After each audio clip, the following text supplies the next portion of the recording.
ओम शांति 23 जुलाई 2025 प्रातः मुरली बाबा कहउछंती मीठे बच्चे जेतेबेले समय मिलुछि एकांतरे बसी विचार सागर मंथन कर। जेउ सबो पॉइंट्स अर्थात ज्ञान बिंदु गुडी को शुणुछ सेगुडी को पुनरालोचना कर। जेतेबेले समय मिलुछि एकांतरे बसी विचार सागर मंथन कर।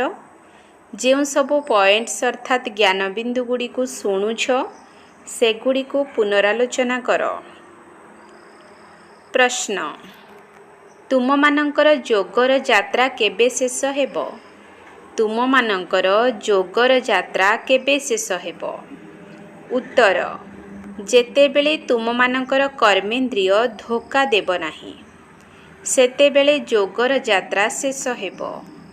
एबे तुम मानकु पूरा पुरुषार्थ करिबाकु हेबो। एथिरे निराशा हेबार नाही। सेबारे तत्पर मध्य रहिबार अछि। ओम शांति। मधुर संतान माने आत्म अभिमानी होई बसिछ। पिला माने जानुछंती अधा कल्प आमे देह अभिमानी होई रहिछु। तेणु एबे देही अभिमानी होई रहिबा पाई मेहनत करिबाकू पडुछि।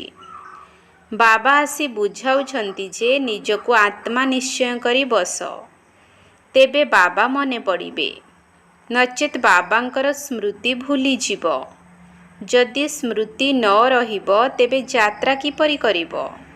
पाप किपरि कटिबो? एहा द्वारा क्षति मध्य हेबो। सेथिपाई घड़ी घड़ी बाबांको मने पकाओ। एहा ही मुख्य कथा। बाकी बाबांको मने पकाइबा पाई अनेक प्रकारर उपाय बाबा बताउछंती। ठीक कौन भूल कौन एकथा मध्य बुझाउछंती। बाबा हेउछंती ज्ञानर सागर। से भक्ति को मध्य जानिछंती। पिलामानंको भक्ति मार्गरे कौन कौन करिबाकू पड़ी थाए एकथा बुझाई थांती। एही यज्ञ तप इत्यादि करिबा एसबु भक्ति मार्गर कथा। समस्ते जदिओ बाबांकर महिमा करुछंती किंतु ओलटा वास्तवरे श्रीकृष्णंकर महिमा को मध्य पूरा जानि नाहंती। प्रत्येक कथा को बुझिबा दरकार ना। जेपरि कृष्ण को वैकुंठर नाथ कुहा जाउछि। अच्छा बाबा पचारुछंती कृष्ण को त्रिलोकीनाथ कुहा जाई पारिबो कि? गायन रहिछि ना त्रिलोकीनाथ। एबे त्रिलोकीनाथ अर्थात तीनी लोक ब्रह्मलोक सूक्ष्मलोक स्थूललोक तुम मानंकु बुझाई दिया जाउछि जे तुमे माने ब्रह्मांडर मध्य मालिक अट। कृष्ण कण एपरि भाबुछंती कि मो हेउछि ब्रह्मांडर मालिक? ना से तो वैकुंठरे थिले। वैकुंठ स्वर्ग नुआ दुनिया को कुहा जाउछि। वास्तवरे त्रिलोकीनाथ केही हेले नाहंती। बाबा ठीक कथा बुझाउछंती। तीनी लोक रहिछि। शिव बाबा ब्रह्मांडर मालिक। तांको सहित तुमे माने मध्य मालिक अट। सूक्ष्म लोकर तो कौनसी कथा ही नाही। स्थूल लोकर मध्य से मालिक नुहंती। ना सिए स्वर्गर ना नरकर मालिक। श्रीकृष्ण हेले स्वर्गर मालिक। नरकर मालिक रावण। एहाकु रावण राज्य आसुरी राज्य कुहा जाउछि। मनुष्य माने मध्य एकथा कहुछंती किंतु बुझु नाहंती। तुम मानंकु बाबा बसी बुझाउछंती। रावणर 10टी मुंड देखाई थांती। 5 विकार स्त्रीर 5 विकार पुरुषर। वर्तमान 5 विकार समस्तंक पाखरे रहिछि। एठारे समस्ते रावण राज्य रे अछंती। एबे तुमे माने श्रेष्ठाचारी हेउछ। बाबा आसी श्रेष्ठाचारी दुनियार स्थापना करुछंती। एकांतरे बसिले ही विचार सागर मंथन चलिबो। लौकिक पाठ पढ़ारे मध्य छात्र माने एकांतरे जाई पढ़ी थांती। तुम मानंकु बही पढ़िबार कौनसी आवश्यकता नाही। हाँ तुमे पॉइंट्स नोट करुछ जहाकु पुणी पुनरालोचना करिबा दरकार। बुझिबा निमंते यह बहुत गुह्य कथा अटे। ବାବା କହୁଛନ୍ତି ନା ଆଜି ତୁମକୁ ଗୁହ୍ୟରୁ ଗୁହ୍ୟ ନୂଆ ନୂଆ ପଏଣ୍ଟସ୍ ବୁଝାଉଛି।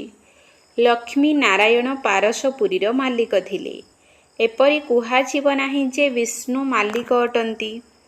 ବିଷ୍ଣୁ କିଏ ଏହି କଥା ମଧ୍ୟ କେହି ବୁଝିପାରୁନାହାନ୍ତି ଯେ ଇଏ ହିଁ ସେହି ଲକ୍ଷ୍ମୀ ନାରାୟଣ ଅଟନ୍ତି। ଏବେ ତୁମେ ସର୍ଟରେ ଅର୍ଥାତ୍ ସଂକ୍ଷେପରେ ଏମ୍ ଅବଜେକ୍ଟକୁ ବୁଝାଉଛ। ବ୍ରହ୍ମା ସରସ୍ୱତୀ ମଧ୍ୟ ପରସ୍ପର ମଧ୍ୟରେ ମେଲ୍ ଫିମେଲ୍ ନୁହନ୍ତି। ଇଏ ହେଉଛନ୍ତି ପ୍ରଜାପିତା ବ୍ରହ୍ମା। ତାଙ୍କୁ ଫିମେଲ୍ କୁହାଯିବ ନାହିଁ। ପ୍ରଜାପିତା ବ୍ରହ୍ମାଙ୍କୁ ଗ୍ରେଟ୍ ଗ୍ରେଟ୍ ଗ୍ରାଣ୍ଡ ଫାଦର କୁହାଯିବ। ଶିବ ବାବାଙ୍କୁ କେବଳ ବାବା ହିଁ କୁହାଯିବ। ବାକି ସବୁ ହେଲେ ଭାଇ। ସମସ୍ତେ ବ୍ରହ୍ମାଙ୍କର ସନ୍ତାନ ଅଟନ୍ତି। ସମସ୍ତେ ଜାଣିଛନ୍ତି ଯେ ଆମେ ଭଗବାନଙ୍କ ସନ୍ତାନ, ତେଣୁ ପରସ୍ପର ଭାଇ ଭାଇ ହୋଇଗଲୁ। କିନ୍ତୁ ସିଏ ନିରାକାରୀ ଦୁନିଆରେ ଅଛନ୍ତି। ଏବେ ତୁମେମାନେ ବ୍ରାହ୍ମଣ ହୋଇଛ। ନୂଆ ଦୁନିଆ ସତ୍ୟଯୁଗକୁ କୁହାଯାଉଛି। ବର୍ତ୍ତମାନ ଏହାକୁ ପୁରୁଷୋତ୍ତମ ସଙ୍ଗମ ଯୁଗ କୁହାଯାଉଛି। ସତ୍ୟଯୁଗରେ ସମସ୍ତେ ପୁରୁଷୋତ୍ତମ ହୋଇଥାନ୍ତି। ଏହା ବହୁତ ୱାଣ୍ଡରଫୁଲ୍ କଥା। ତୁମେମାନେ ଏବେ ନୂଆ ଦୁନିଆ ପାଇଁ ପ୍ରସ୍ତୁତ ହେଉଛ। ଏହି ସଙ୍ଗମ ଯୁଗରେ ହିଁ ତୁମେମାନେ ପୁରୁଷୋତ୍ତମ ହେଉଛ। କହୁଛନ୍ତି ମଧ୍ୟ ଆମେ ଲକ୍ଷ୍ମୀ ନାରାୟଣ ହେବୁ। ଲକ୍ଷ୍ମୀ ନାରାୟଣ ସବୁଠାରୁ ଉତ୍ତମ ପୁରୁଷ। ତାଙ୍କୁ ପୁଣି ଦେବତା କୁହାଯାଉଛି। ଉତ୍ତମରୁ ଉତ୍ତମ ନମ୍ବର 1 ହେଉଛନ୍ତି ଲକ୍ଷ୍ମୀ ନାରାୟଣ। ପୁଣି କ୍ରମାନୁସାରେ ତୁମେମାନେ ହେବ। ସୂର୍ଯ୍ୟବଂଶୀ କୂଳକୁ ଉତ୍ତମ କୂଳ କୁହାଯିବ। ସେମାନେ ନମ୍ବର 1 ଅଟନ୍ତି ନା। ପୁଣି ଧୀରେ ଧୀରେ କଳା କମ୍ ହୋଇଯାଇଥାଏ। ଏବେ ତୁମେମାନେ ନୂଆ ଦୁନିଆର ଶୁଭାରମ୍ଭ କରୁଛ। ଯେପରି ନୂଆ ଘର ତିଆରି ହେଲେ ପିଲାମାନେ ଖୁସି ହୋଇଥାନ୍ତି, ମୁହୂର୍ତ୍ତ କରିଥାନ୍ତି। ତୁମେମାନେ ମଧ୍ୟ ନୂଆ ଦୁନିଆକୁ ଦେଖି ଖୁସି ହେଉଛ, ମୁହୂର୍ତ୍ତ କରୁଛ। ଶାସ୍ତ୍ରରେ ଲିଖିତ ଅଛି, ସେଠାରେ ସୁନା ଫୁଲର ବର୍ଷା ହୋଇଥାଏ। ତେଣୁ ତୁମମାନଙ୍କର କେତେ ଖୁସିର ପାରା ଚଢ଼ିବା ଉଚିତ। ତୁମମାନଙ୍କୁ ସୁଖ ଏବଂ ଶାନ୍ତି ଉଭୟ ମିଳୁଛି। ଏଭଳି ଦ୍ୱିତୀୟ କେହି ନାହାନ୍ତି ଯାହାଙ୍କୁ ଏତେ ସୁଖ ଶାନ୍ତି ମିଳୁଥିବ। ଏଠାକୁ ଅନ୍ୟ ଧର୍ମ ସବୁ ଆସିଗଲେ ଦ୍ୱୈତ ହୋଇଯାଉଛି। ତୁମମାନଙ୍କ ଭିତରେ ଏବେ ଅପାର ଖୁସି ରହୁଛି ଯେ ଆମେ ପୁରୁଷାର୍ଥ କରି କିପରି ଉଚ୍ଚ ପଦ ପାଇବୁ। ଏପରି ନୁହେଁ ଯେ ଯାହା ଭାଗ୍ୟରେ ଥିବ ତାହା ନିଶ୍ଚୟ ମିଳିବ। ପାସ୍ ହେବାକୁ ଥିଲେ ପାସ୍ ହେବୁ ନା, ପ୍ରତ୍ୟେକ କଥାରେ ତୁମମାନଙ୍କୁ ପୁରୁଷାର୍ଥ ନିଶ୍ଚୟ କରିବାକୁ ପଡ଼ିବ। ପୁରୁଷାର୍ଥ କରିପାରୁନାହାନ୍ତି, ତେଣୁ କହିଦେଉଛନ୍ତି ଯାହା ଭାଗ୍ୟରେ ଥିବ। ପୁଣି ପୁରୁଷାର୍ଥ କରିବା ବନ୍ଦ ହୋଇଯାଉଛି। ବାବା କହୁଛନ୍ତି ତୁମ ମାତାମାନଙ୍କୁ ମୁଁ କେତେ ଉଚ୍ଚ କରୁଛି।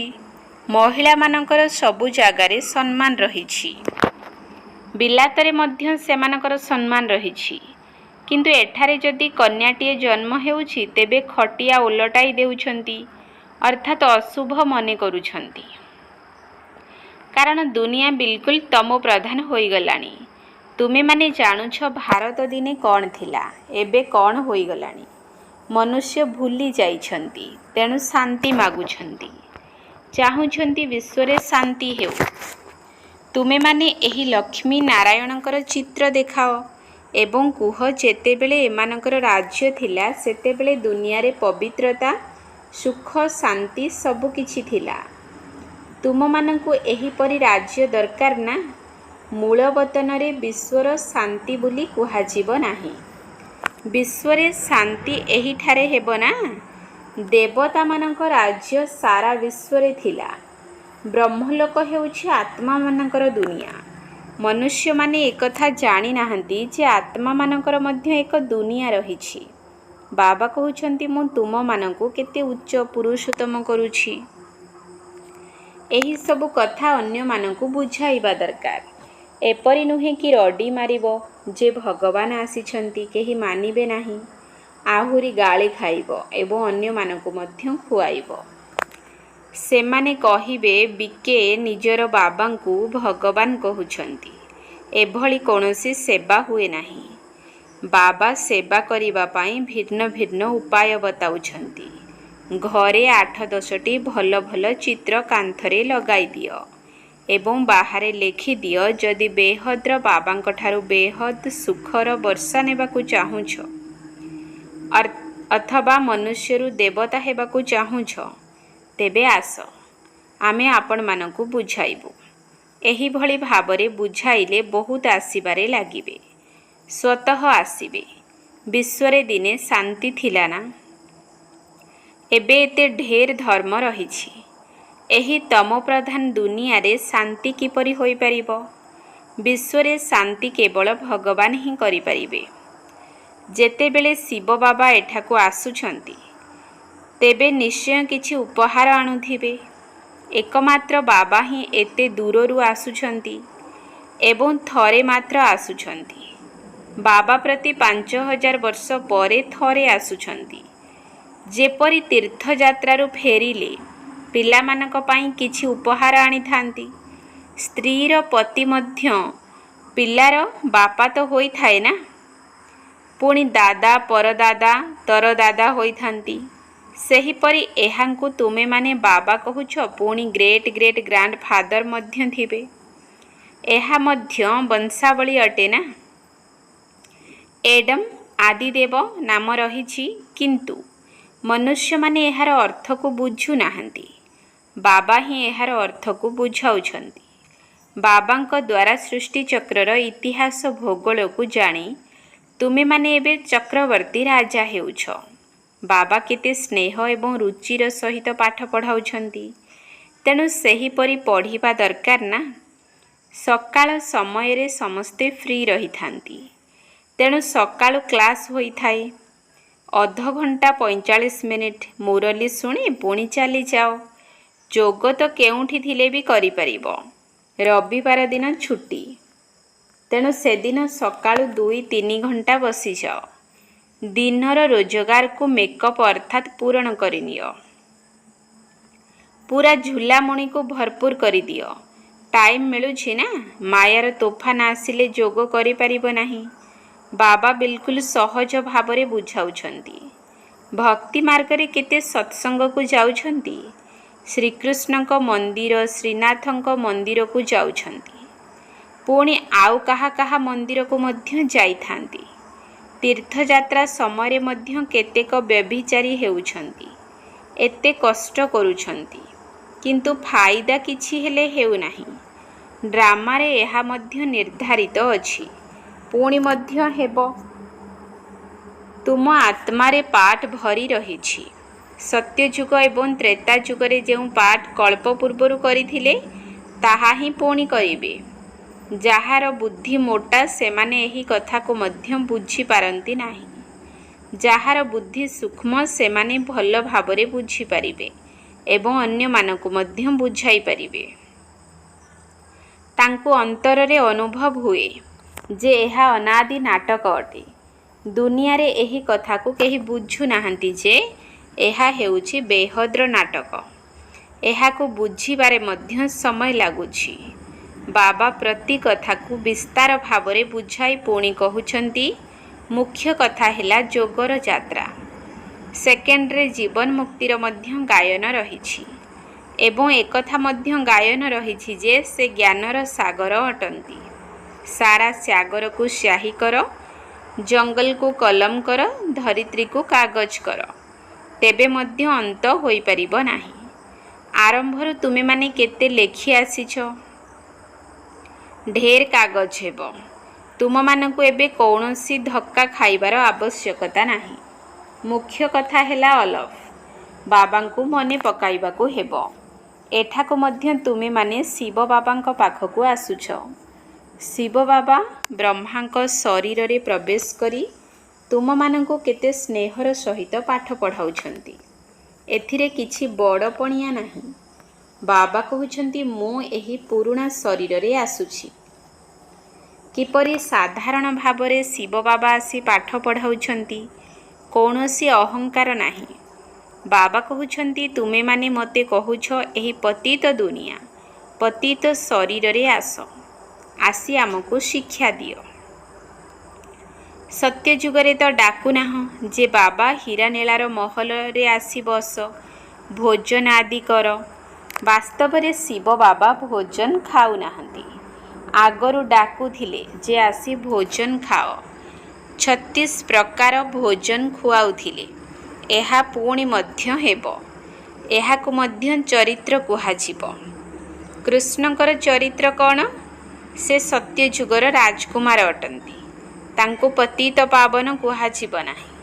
ସତ୍ୟଯୁଗରେ ଇଏ ବିଶ୍ୱର ମାଲିକ କିପରି ହେଲେ, ଏକଥା ମଧ୍ୟ ଏବେ ତୁମେମାନେ ଜାଣୁଛ। ମନୁଷ୍ୟମାନେ ଏବେ ମଧ୍ୟ ବିଲକୁଲ ଘୋର ଅନ୍ଧକାରରେ ଅଛନ୍ତି। ତୁମେ ଘୋର ଆଲୋକରେ ଅଛ। ବାବା ଆସି ରାତ୍ରିକୁ ଦିନ କରୁଛନ୍ତି। ଅଧାକଳ୍ପ ତୁମେମାନେ ରାଜ୍ୟ କରୁଛ। ତେଣୁ କେତେ ଖୁସି ହେବା ଦରକାର। ତୁମମାନଙ୍କର ଯୋଗର ଯାତ୍ରା ସେତେବେଳେ ସମ୍ପୂର୍ଣ୍ଣ ହେବ ଯେତେବେଳେ ତୁମମାନଙ୍କର କୌଣସି କର୍ମେନ୍ଦ୍ରିୟ ଧୋକା ଦେବ ନାହିଁ। କର୍ମାତୀତ ଅବସ୍ଥା ହୋଇଗଲେ ହିଁ ଯୋଗର ଯାତ୍ରା ଶେଷ ହେବ। ଏବେ ଶେଷ ହୋଇନାହିଁ। ଏବେ ତୁମମାନଙ୍କୁ ପୁରା ପୁରୁଷାର୍ଥ କରିବାକୁ ହେବ। କେବେ ବି ନିରାଶ ହୁଅ ନାହିଁ।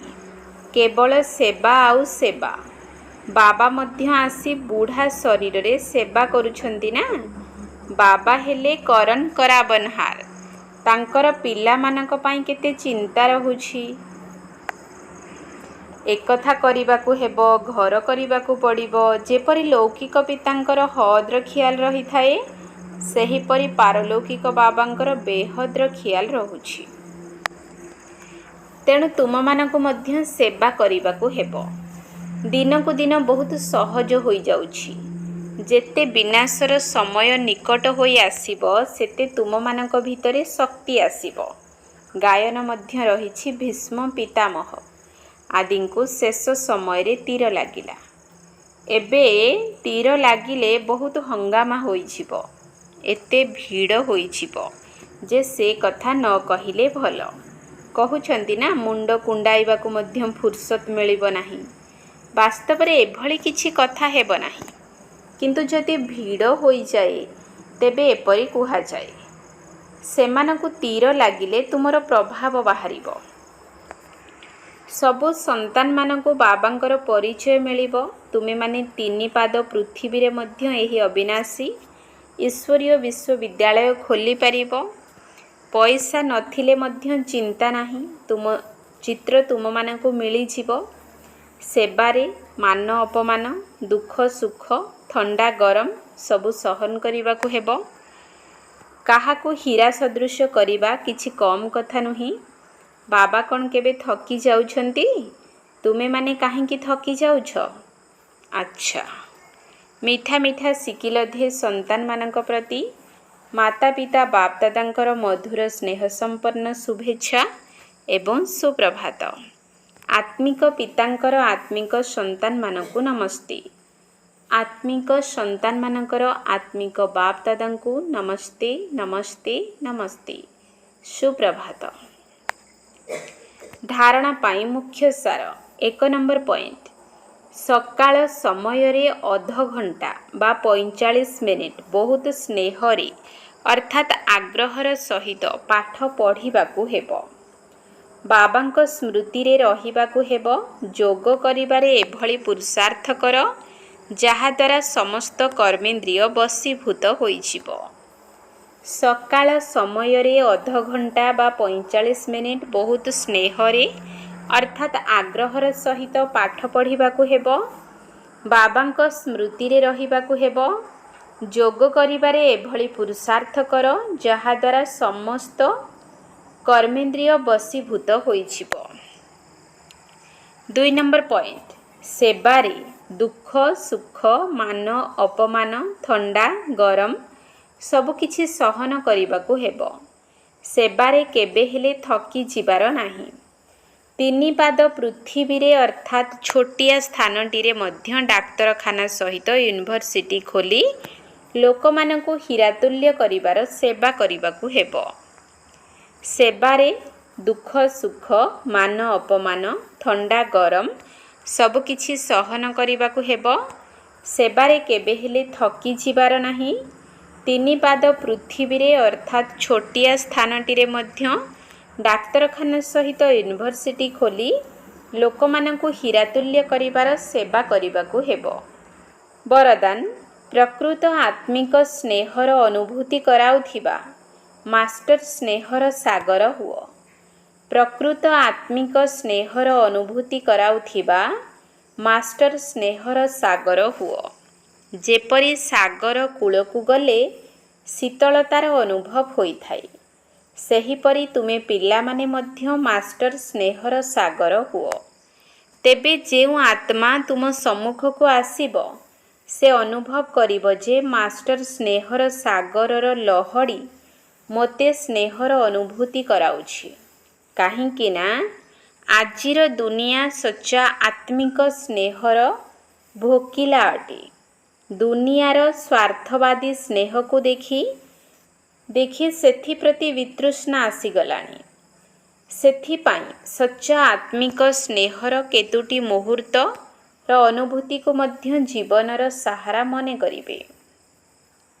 ସ୍ଲୋଗାନ ଯଦି ଜ୍ଞାନ ଧନରେ ଭରପୁର ରହିବ, ତେବେ ସ୍ଥୂଳ ଧନର ପ୍ରାପ୍ତି ଆପେ ଆପେ ହୋଇଚାଲିବ। ଯଦି ଜ୍ଞାନ ଧନରେ ଭରପୁର ରହିବ, ତେବେ ସ୍ଥୂଳ ଧନର ପ୍ରାପ୍ତି ଆପେ ଆପେ ହୋଇଚାଲିବ। ଅବ୍ୟକ୍ତ ଇସାରା ସଂକଳ୍ପ ଶକ୍ତିକୁ ଜମା କରି ଶ୍ରେଷ୍ଠ ସେବାର ନିମିତ୍ତ ହୁଅ। ଯେପରି ସତ୍ୟଯୁଗୀ ସୃଷ୍ଟି ପାଇଁ କହିଥାନ୍ତି, ସେଠାରେ ଏକ ଧର୍ମ ଏକ ରାଜ୍ୟ ରହିବ, ସେହିପରି ସ୍ୱରାଜ୍ୟ କରିବାରେ ମଧ୍ୟ ଏକ ରାଜ୍ୟ ଅର୍ଥାତ୍ ସ୍ୱନିର୍ଦ୍ଦେଶ ଅନୁସାରେ ସମସ୍ତେ ଚାଲୁଥିବେ।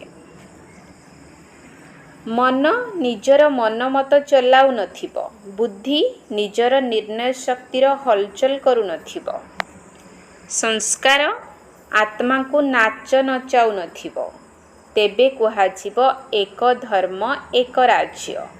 ତେଣୁ ଏହିଭଳି ନିୟନ୍ତ୍ରଣ ଶକ୍ତିକୁ ଧାରଣ କରି ନିଅ। ଏହା ହିଁ ବେହଦ୍ର ସେବାର ସାଧନ ଅଟେ। ଓମ୍ ଶାନ୍ତି।